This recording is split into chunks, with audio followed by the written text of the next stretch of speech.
Okay, everybody. YouTube's been a valuable resource for me.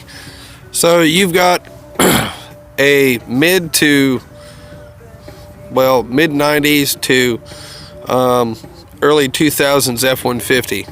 Okay, or even an Expedition. Same thing. This right here is your pinion seal. When you see all this funky, nasty stuff all over there, as you can figure, the rear end, this is where your axle actually bolts onto, which being this piece right here. You have to take a hammer, be very careful, tap all the way around the edges of this thing to get this piece off.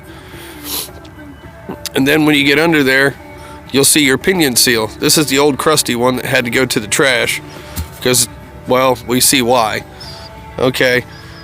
Then you take a trusty screwdriver, get it underneath of the lip of that. There is going to be a lip. It might be caked up with so much crap like this right here. It's kind of hard or impossible to see, but there's going to be a lip right there like this.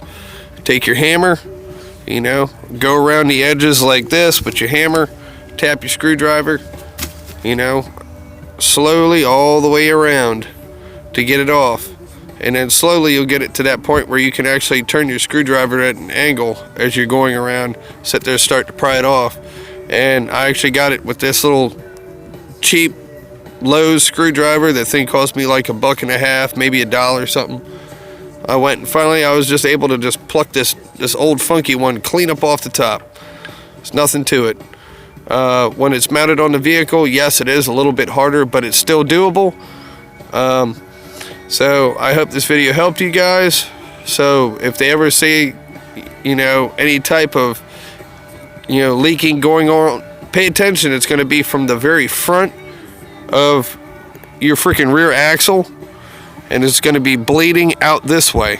If it's just wet in the back, the ass end of it, where you see your plate down underneath of here, that means that your seal around here is actually leaking. So you'd want to go ahead and get that off, unbolt it, make sure that you got a pan underneath, to catch any type of fluid that's still in there. This stuff smells like rotten eggs, and probably rotten eggs is probably about a good analogy. So hopefully this was helpful. Basically what I'm doing is I'm swapping the rear end off of this thing and putting it on my work truck over there, and that's basically what we're doing right now.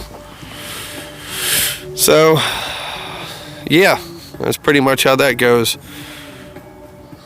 Hope this was helpful.